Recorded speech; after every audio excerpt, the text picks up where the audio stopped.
उपवीतिन ऊर्ध्वपुण्ड्रवन्तं त्रिजहत् पुण्यफलं त्रिदण्डहस्तं शरणागत सात्तवाहमीडे सिकया सेकरिणं पतिं यतीनां.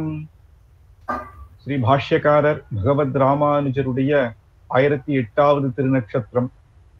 தேசமெல்லாம் உகந்திடவே பெரும்பூதூரில் அப்படின்னு சுவாமி தேசிகன் மங்களாசாசனம் லோகம் எல்லா திவ்ய தேசங்கள்லையும் கொண்டாடிட்டு வந்துட்டு இருக்கோம். அதுல முக்கியமாக ஹைதராபாத் சுவாமி வேதாந்த தேசிக சபா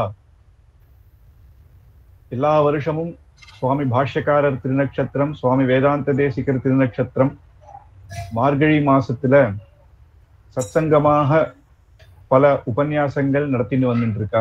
அதுல இந்த முறை அடியேனுக்கு பெரிய பாக்கியம், இப்பேற்பட்ட கைங்கரியம். ஸ்ரீ பாஷ்யக்காரர் யதிராஜருடைய வைபவம் நாளையிலிருந்து 10 நாளைக்கு பூர்வாச்சாரியர்கள் கூரத்தாழ்வார், பராசர பட்டர் முதலான பல ஆச்சாரியர்கள், சுவாமி வேதாந்த தேசிகன் அவா சுவாமி பாஷ்யக்காரருடைய வைபவத்தை எப்படி கொண்டாடிட்டு இருக்கா அப்படின்னு ஆச்சாரியர்களுடைய ஹிருதய மூலமாக சுவாமி பாஷ்யக்காரருடைய வைபவம் பார்க்கலாம் அப்படின்றது பகவானுடைய சங்கல்பம். அதன்படி நடக்கும். நாளைக்கு 7:15 8:15 10 நாளைக்கு.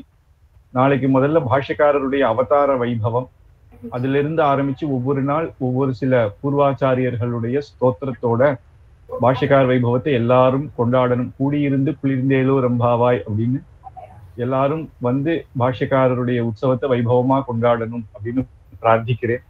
இந்த நிர்வாகம் பண்ற தேசிக சபா அவளுக்கும் அடியனுடைய தன்யவாதங்கள், பிரணாமங்கள் தெரிவிச்சுட்டு நாளையிலிருந்து 7:15 8:15 வரைக்கும் உபன்யாசம் தொடர். இந்த 10 நாள் தேசிகா சபா ஹைதராபாத் அப்படின்னு யூடியூப் சேனல்ல இருந்து ஒளிவாகும் அப்படின்னு பிரார்த்திச்சு முடிச்சுக்கிறேன். கவிதார்க்கிக சிம்ஹாய கல்யாண குணசாலினே ஸ்ரீமதே வெங்கடேஷாய வேதாந்த குரவே நமஹ.